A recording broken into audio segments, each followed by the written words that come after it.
2025 2026 தவணைக்கான மலேசிய கல்வி அமைச்சின் மெட்ரிகுலேஷன் திட்டத்தில் தங்களுக்கு இடம் கிடைத்திருக்கிறதா என்பதை அதற்கு விண்ணப்பம் செய்த மாணவர்கள் ஆன்லைன் வழி தெரிந்து கொள்ளலாம். 2025 மே 21ஆம் தேதி காலை 10 மணி தொடங்கி மாணவர்கள் தங்களது விண்ணப்பம் மீதான முடிவை சரிபார்த்து கொள்ளலாம்.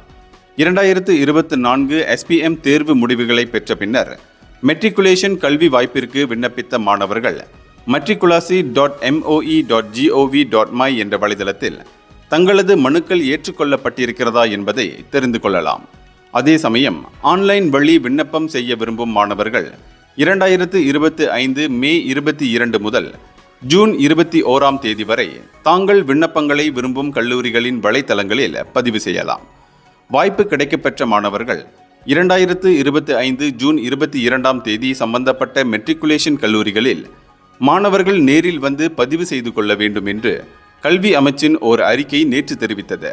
வாய்ப்பு கிடைக்காத மாணவர்கள் matriculasi.moe.gov.my என்ற வலைதளத்தில் மேல்முறையீடு செய்யலாம். 2025 மே 21 முதல் ஜூன் 21 வரை அவர்கள் இந்த மேல்முறையீட்டை சமர்ப்பிக்கலாம்.